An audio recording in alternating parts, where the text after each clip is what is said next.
the queen of the abyss who ruined lives of others. Alice was born in the era of strife long ago.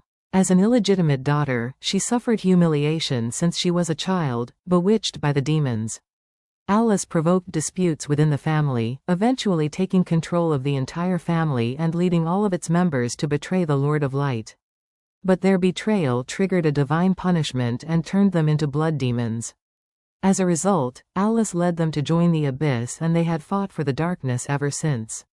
At the beginning of the era of strife, human beings were just a new and weak race on the land of Dawn. They worked in all corners of the world and created their own history. They are both good and evil. They can sacrifice their lives for justice, but also betray their compatriots for their own selfish desires. They themselves are a combination of light and darkness. The huge potential contained in human beings was discovered by the light and dark factions. In order to compete for humans' faith, the endless war broke out for the second time. After more than a century of development, while Brun was serving as the patriarch of the Antilus family, they became one of the most powerful and prosperous families in all mankind. Alice is Brun's youngest daughter, but compared with her two distinguished elder brothers, little Alice appears insignificant. Her identity as an illegitimate daughter blindfolded her, and she was never valued by the family. Alice gradually grew up in this malicious environment. She hated everyone around her, hated this unfair destiny, hated the hypocritical gods the family believed in, and the darkness continued to spread in her heart. One day, soldiers returning from the battlefield vied for spoils and divided them as usual. Alice stood in a corner not far away, staring at them coldly. "Why do you bring back junk like this? It really gets in the way," someone said as they threw a bead to the ground. Alice looked toward the bead, but unexpectedly, this bead, which seemed to be dim and dull to the others, burst into a breathtaking rose-colored light in Alice's eyes. It rolled slowly to Alice's feet, and the moment she touched it with her hand, a demon's voice flooded her mind. "Offer your soul, my dear Alice. Accept our power, and you will get everything you want." If I get what I want, what do you want from me? It's very simple. All I need is the faith of your family.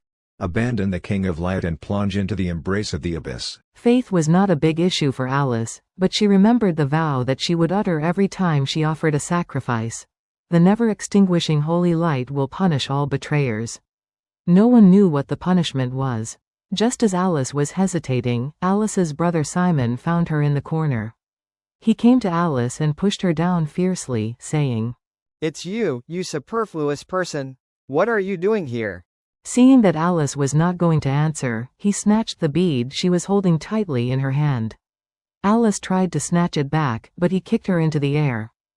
"A bastard is just a bastard, but a broken bead can be regarded as a treasure." He glanced back at Alice, who had fallen to the ground and was not getting up. He snorted coldly, and continued. "You're just like this bead, superfluous junk." He flung the bead forcefully at Alice's lower abdomen. The pain caused Alice to let out a blood-curdling scream. The disturbance from the corner attracted the attention of others around. Laughter filled the room for a while, and Alice felt out of breath.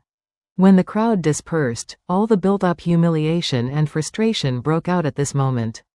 Alice clutched her stomach and stood up with difficulty.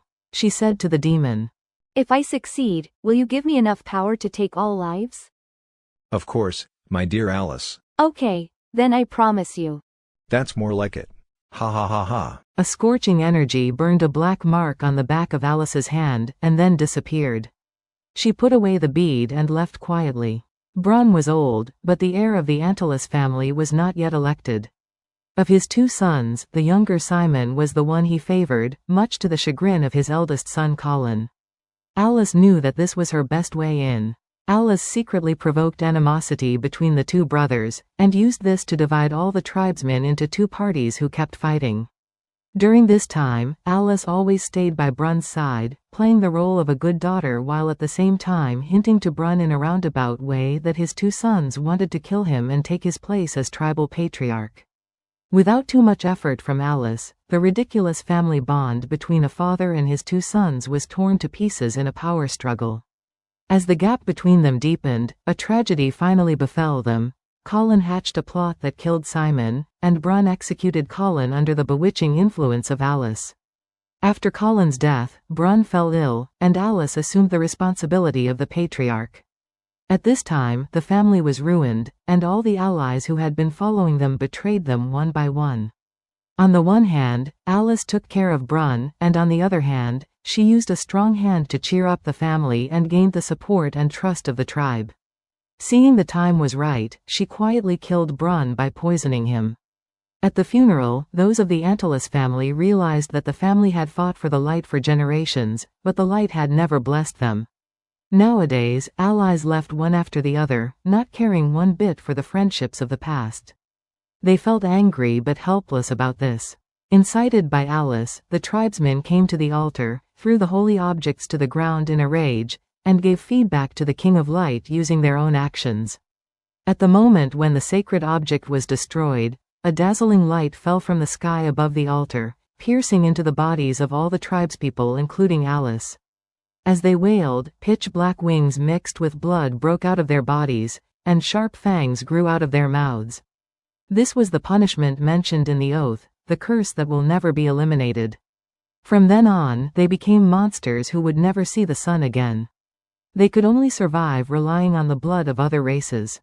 After the light faded, countless blood-stained demonic hands stretched out from the ground. By touching them, the Antilus family members were given the reward called eternal life by the abyss. Alice also received the demon's reward at this time, gaining enough power to take away all lives. When everything faded, they realized they had fallen into the gap between light and darkness and would no longer be accepted by the world. Under the guidance of the demon, Alice led her tribe to profess their faith in the Lord of the Abyss. After that, the Antilus family disappeared from the world forever. In the faction of the demons, there was an additional race called the Blood Demons. Under the leadership of Queen Alice, they wandered in the darkness and became the most loyal servants of the Abyss.